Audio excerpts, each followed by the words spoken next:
짧게. 예. 네, 한두 가지만 설명을 드리면 첫 번째는 벼락부자가 등장했다라는 신호가 나올 때예요.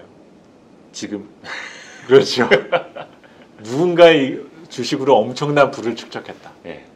최근에 이제 앨런 머스크 얘기가 많이 나오고 있지 않습니까? 네네네. 근데 이제 어떤 부의 순위라는 부분 등이 단기적으로 변하는 변동이 있고요. 그리고 중장기적으로 봤을 때 변화가 없는 것들이 있어요. 네. 중장기적으로 봤을 때 변화가 없는 것들은 정해진 분들이 계시죠. 네.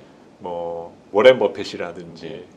그 몇몇 정해진 분들이 있는데 어느 순간인가 갑자기 부자가 됐다라고 하면서 뉴스에 다뤄질 때가 있어요. 네. 시기적으로 지금은 앨런 머스크가 다뤄지고 있고 뭐 한 10년 전 얼마 전에 지금도 이제 아직은 순위에 랭크는 되어 있지만 뭐 멕시코 텔레콤 대주주라든지 네. 뭐 이런 경우들이 몇몇이 있습니다. 아니면 뭐 10년 전 같은 경우는 러시아 석유 재벌들 네. 뭐 이런 것들이 있는데 이 사람들이 등장했다라고 하는 것들이 약간 갸우뚱하다라는 거예요. 그리고 그 변화는 어떤 자산 가격에 대한 변화 이런 것들의 기인한 측면 등이 조금 더 큰데 그렇죠. 이거는 일시적인 경우들이 조금 많다라는 겁니다. 그래서 첫 번째가 이제 그런 신호가 나오면은 약간의 그런 거품 신호다라고 이제 말씀드리는 것들이 있고 아까도 잠깐 말씀드렸던 것처럼 너도 나도 성장 산업을 다 할 수 있다라고 뛰어드는 경우예요. 예전에 실례로 보면은 10년 전에 이제 조선주가 엄청나게 주가가 올라갈 때 조선 산업의 사이클이 한풀 꺾이게 되니까 그 이후로 이제 신재생 쪽으로 옮겨갔거든요. 네. 그러니까 저도 그때는 뭐 탐방도 가서 보고 플랜트 기업들이나 저기 이제 저희 울산 지역에 이런 기업들 가서 찾아보게 되면은 네. 옛날에는 불과 3년 전에는 조선기자재라고 그러더니 지금은 한 3년 지나서는 풍력기자재라고 그러는 거예요. 근데 다 같이 할 수 있다라고 하더라고요. 네, 라인만 네, 어차피 네. 조금 조정을 하면. 네. 근데 이제 기업들의 생명이나 생산 라인이라는 게 그렇게 쉽게 바뀌지 않아요. 네. 근데 이제 그런 분위기나 요즘 같은 때에서 이제 주의하셔야 될 부분이 뭐 사업 목적 추가라던가 네. 뭐 이런 것들. 그다음에 뭐 한다더라. 네. 그 다음에 나오는 내용이 가장 무서운 뉴스가 저겁니다. 사실무근. 검토를 하고 있으나 진행된 바는 없음. 그리고 이제 제일 또 경계될 그 뉴스 중에 하나가 조회 공시. 조회 공시가 들어가게 되면 답변을 해야죠. 답변을 해야 되지 않습니까? 그러면 이제 투자자들은 뭔가 기대를 많이 하는데 좀 그냥 평이한 답변이 나올 가능성이 크죠.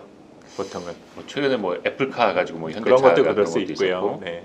그러니까 혹자들은 그런 이야기합니다. 지금 뭐 테슬라가 굉장히 잘 나가고 있습니다만 뭐 GM, 뭐 현대차 비롯해서 전 세계 자동차 메이커들이 이제 전기차를 할 텐데 물론 이제 테슬라만의 강점이 있겠지만 그 시장도 머지않아 레드오션이 될 것이다. 그럼요. 라고 이야기하는 사람도 있고 레드오션이 될 거긴 한데 아직은 멀었다. 맞습니다. 충분히 즐겨도 된다. 네. 또 이렇게 이야기하시는 분들도 아직은 있고. 저도 후자 쪽이다라고 보고 있고요. 그리고 시장이 커지려면 가장 중요한 거는 아주 절대적인 사람이 있는 것도 좋을 수 있겠지만 네. 시장이 커지려면 경쟁자가 있어요. 그렇죠, 많이. 그래요.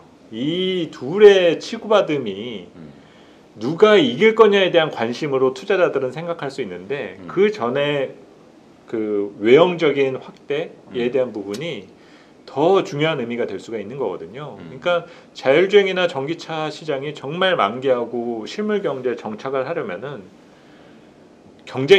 경쟁의 붙을 만한 차가 나와야 된다는 거겠죠. 네, 네. 예. 그리고 나서 그들 사이에서의 이런 그 부분으로 얼마나 이제 실제 소비자들이 누릴 수 있느냐 이런 것들을 보는 과정까지는 필요한데 문제는 아직 그게 잘 안 보이잖아요. 네. 시간이 많이 남았다라는 거죠. 뭐 조만간 뭐 현대차 아이오닉 시리즈도 이제 실물로 공개가 된다고는 하는데 그것도 기대를 해보겠고 이제 문제는 그거죠. 이제 그럼 주식 투자는 어떻게 해야 되느냐. 네. 굉장히 이제 빠르게 2020년에 반영을 한 측면이 있고 네네네. 얼마 전에도 저희 교보증권 최보영 연구원 통해서 2차전지도 저희가 같이 이제 공부를 했습니다만 성장 산업인 건 다 알아요. 네네네. 근데 또 급하게 주가는 올랐고 네네네. 물론 업사이드가 있는 거는 알겠는데 그럼 지금 투자자 입장에서는 그런 고성장 산업에 투자를 할 때 어떻게 임해야 될까? 네. 뭐 그냥 한 3년 후 보자 이러면 사실 마음이 편할 수도 있는데 네네. 되게 막연한 얘기 같기도 우선 하고. 뭐 팔이 안 오르기 때문에 네. 그런 말씀을 드릴 수도 있지만 저는 이제 반대로 이렇게 주식 초등학교라는 네. 그 어떤 아이템에서 많은 공부를 하실 수가 있게 되잖아요. 네. 그런데 정보의 습득량이 늘어나다 보면은 말 그대로 생길 수 있는 부작용은 바로 결정장애입니다. 너무 많은 거를 알다 보면 다 좋대요. 다 좋대요. 너무 많은 네. 거를 듣다 보면은 결정장애가 심해질 수가 있게 되는데 투자에 있어서 가장 좋은 거는 단순화하는 거예요. 단순화. 그러니까 조건을 최대한 축약하고 네. 축소하는 것이 가장 중요해요. 그리고 세상 모든 거에 다 투자할 수는 없는 거지 않습니까? 그렇죠. 그리고 또 투자를 한다 했을 때 나는 이런 분야에 투자했을 때 성과가 좋고 마음도 편했어. 근데 어떤 거는 돈은 버는 것 같은데 좀 마음이 불편하고 항상 불안해. 새벽에 자꾸 눈이 떠져. 이런 경우들이 있을 수가 있거든요. 그래서 그에 대한 기준을 갖고 계시고 그 의사결정을 하는 데 있어서 최대한 그 판단에 대한 기준을 단순화하는 이 노력을 하시는 부분 등이 저는 중요하다고 봅니다. 사실 2020년은 정말 단순하게 투자하시는 분들이 제일 많이 벌었거든요. 그렇죠. 앞으로도 최대한 물론 제가 아까도 말씀드렸다시피 21년도 이후 장세가 응용 심화로 가요. 네. 근데 2단계를 잘 넘기고 나면 그동안 보조바퀴 달고 자전거를 타던 것을 이제 보조바퀴 띄고 달릴 수 있게 된다는 거죠. 근데 투자자분들은 이 말씀을 들으면 바로 겁부터 내실 거예요. 야, 보조바퀴 뛰면 넘어질 거 아니야. 나는 투자해가지고 손실 보기 싫어. 그 보조바퀴가 뭘로 의미하는 걸까요? 그러니까 이제 시장 상황이 어려워진다라는 거죠. 그리고 변별력이 강한 문제 등이 많이 등장을 하게 될 텐데. 그러니까 쭉 가는 시장이 그렇죠. 아니다. 이런 상황에서 이제 겁을 내실 수 있지만 요 상황만 잘 넘기시면은 말 그대로 속된 표현으로 내가 손가락에 힘만 있으면 그때까지는 내가 투자할 수 있게 된다는 거죠. 버튼 누를 힘만 있으면 투자할 수 있는 그런 어떤 내공을 갖게 되실 거라는 겁니다. 근데 상당히 지금의 중요한 시기인데 많은 내용 접속하시는 거는 이해할 수 있겠지만은 여기에서 내가 발라내야 될 것 그리고 내가 정말 흥미를 갖고 나도 준전문가 수준에 도달할 정도의 내용이냐 이런 것들을 판단하시면서 접근하시는 것이 저는 개인적으로 좀 오래 해야 될 부분이 되지 않을까라고 생각을 합니다. 1월 전략 쓰신 거 보니까 네. 제목이 되게 어렵더라고요. 종단 저항, 네네네. 횡단 순항. 네, 그렇죠. 네. 이거 좀 해석 좀 해주세요. 조금 어렵게 느끼실 수 있는데요. 그러니까 종단으로는 그렇죠. 저항이 있는데 그렇죠. 횡단으로는 순항한다. 그렇습니다. 그래서 더 쉽게 설명을 드리면 연말 이후에 지금 연초장이 너무 뜨거워요. 네. 그러니까 저 바닥에서부터 이만큼 올라왔으니 네. 내려갈 거에 대한 공포를 느낄 수밖에 없거든요. 그렇죠. 그리고 사실 더 갈지에 대해서도 의문스럽고 맞추기가 예측하기가 쉽지가 않습니다. 네. 근데 이렇게 지난 과거의 가격 데이터만을 봤었을 때는 저항 요인은 상당히 많아 보인다라는 거예요. 그런데 우리가 이렇게 낮은 거에서 높은 것을 보는 그 옆에서 봤을 때의 판단과 네. 이 산을 내가 위에서 쳐다본다라고 하게 되면 네. 위에서 보게 되면 높낮이는 잘 못 느끼게 되실 거예요. 그렇죠. 중간중간에 예. 있는 그 변화되는 높낮이 네. 대신에 내가 여기서부터 여기까지 가야 되는 그 방향에 대해서는 네. 별 문제가 안 된다라는 거죠. 그래서 그런 우리가 향해 가는 방향에 있어서는 별로 문제가 안 되고 대신 이런 가격이나 속도에 대한 문제에서는 조금 저항을 받을 수 있는 여지 등이 있다. 잠재되어 있다라는 것들을 말씀을 드리려 하는 거고 우리가 주식이나 이런 것들을 보시는 분들은 가격 데이터의 비중을 너무 많이 두세요. 차트를 보시면서. 네. 그러면 부동산을 예를 들면 부동산도 시세는 보세요. 네. 몇 년 전 대비 이게 얼마나 올랐나. 근데 최종 내가 선택을 하게 될 때는 지도 펴놓고 보시잖아요. 네. 어디가 강남과 가까운지, 여기가 뭐 역세권인지, 학세권인지. 이거는 주변 인프라를 보시면서 시세에 대한 부분을 물론 고민은 하겠지만 네. 기본적인 우리가 가야 될 방향과 메인 타운이 어디냐라는 것들을 선정하고 결정을 하시잖아요. 네. 주식도 그래야 된다라는 거죠. 시세에 대한 변화만을 가지고 나서 내가 의사결정을 하려면 바닥에 있을 때는 공포스럽고 위에 있을 때는 위에 있어도 공포스럽다라는 거예요. 근데 지금의 우리의 과정이 글로벌 증시에서 우리 증시가 가지고 있는 잠재력 그리고 우리 산업 지형에 대한 변화 이런 것들에 대한 매력을 조금 더 파악하시게 된다라면은 지금 투자에서 발생 가능한 여러 변동 상황에서 구심점을 갖게 되실 수 있는 여지 등이 있다고 봅니다. 그리고 또 한 가지가 그 배틀로얄이라는 표현도 쓰셨어요. 네네네. 배틀로얄. 그 옛날에 WWE. 네네네. 끝까지 이제 살아남는 자가 이기는 거기는 한데 엄청난 이걸 종목 장세라고 표현을 해야 될까요? 뭐 종목 장세라는 의미도 조금 담기는 했었고요. 네네네. 그리고 한편으로는 또 우리 투자자분들도 마찬가지가 될 수 있다라고 보고 있습니다. 그리고 이제 누구나 이제 그 위너가 될 수 있다라는 거죠. 네. 그리고 이제 우리가 역사에 기록된 영웅들이 있잖아요. 네. 그러면 이건 정말 대단한 영웅이지 않습니까? 네. 근데 이 영웅이라고 하면 평범한 사람을 누르고 영웅이 되진 않았을 거예요. 아, 네. 이 영웅으로 기록될 정도는 아니었었지만 네. 그 밑에 작고 기록되지 않은 영웅들을 이겼기 때문에 정말 역사책에 남는 영웅이 된 거지 않습니까? 네. 그래서 투자자분들이 물론 역사에 남을 영웅이 되시면 좋겠지만 그렇지 않은 영웅이 돼도 괜찮다라는 거예요. 그래서 그런 목표를 갖고 현재 시장에서 어떤 이런 경연장에 지금 진입하시게 됐다 드디어.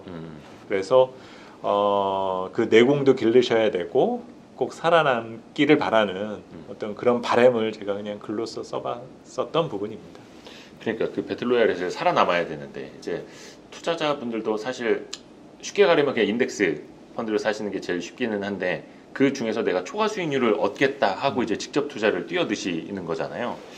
그게 참 어렵습니다. 그래서 2020년에 많이 버신 분들도 있고 2021년에도 그게 이제 이어져야 된다는 생각들 갖고 계실 텐데 마지막으로 좀 구체적인 전략을 좀 이야기해 줄 수 있을까요? 모델 포트폴리오는 되게 많기는 한데 뭐 전략 측면에 있어서는 당분간 바뀔 게 없다라고 보고 있어요. 뭐 그냥 기존의 주도 산업들도 지속될 수 있는 부분이 크고 그렇죠. 뭐 그나마 산업이 이제 하루아침에 바뀌진 않으니까 또 이 방송이 나가는 시점에 시장 상황이 또 얼마나 또 바뀌어 있을지는 우리가 추정하기는 어렵지 않습니까? 네.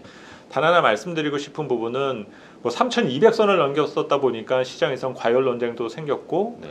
그리고 이제 조금 뭐 3월달에 뭐 공매도 또 재개된다 얘기도 나오고 있다 보니까 사람들이 겁을 많이 내세요. 심리적으로. 예, 예. 그러면서 주식시장의 정점 논쟁을 조금씩 고민하고 있거든요. 그런데 저는 주식시장의 정점에 대한 고민은 너무 소모적이다. 아직도 시간이 많이 남았다라는 거죠. 왜냐하면 정점을 통과하면 정말 이제는 위험 관리를 해야 되고 엑시트에 대한 고민을 해야 된다는 얘기인 건데 네. 우리나라 주식시장의 정점은 대충 그 시기가 경기 정점과 일치해요. 근데 지금은 경기 정점에 근처도 안 가 있습니다.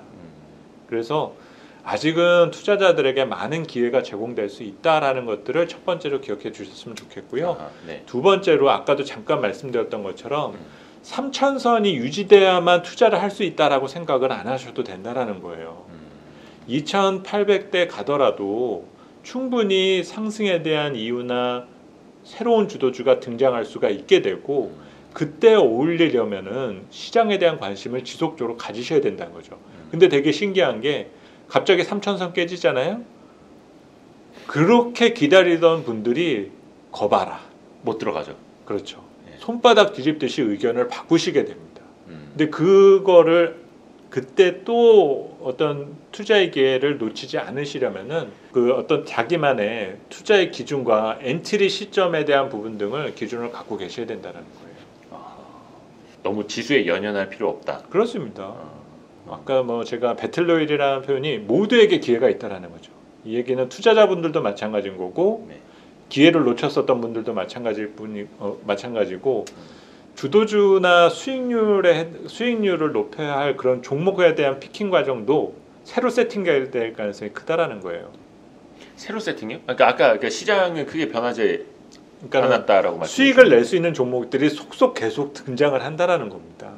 그러니까 기존 주도주들의 기대 수익이 둔화되는 거와 비례해서 그 종목의 어떤 새로운 종목에서 수익을 낼 수 있는 종목들이 등장을 한다는 거죠. 그러니까 지금 상황에서 인덱스 아니면은 대형주에서 수익률을 내기 좀 어려운 구간에 우리가 위치해져 있는데 지수의 변동성, 그러니까 지수의 변화는 크지 않겠지만 내부에서 종목을 잘 선정을 하면 50% 100% 날 종목들이 그쵸. 이제 등장한다라는 얘기예요. 그거 좀 힌트 좀 주세요. 그러니까 그런 이게 이제 생각 누구나 할 수 있는데 네네네. 그러면 이제 그 안에서 네네. 조금 더 이제 우리는 어느 쪽으로 가는 게 더 맞을지. 그건 이제부터 발로 뛰어야죠. 이제부터 발로 뛰어야죠.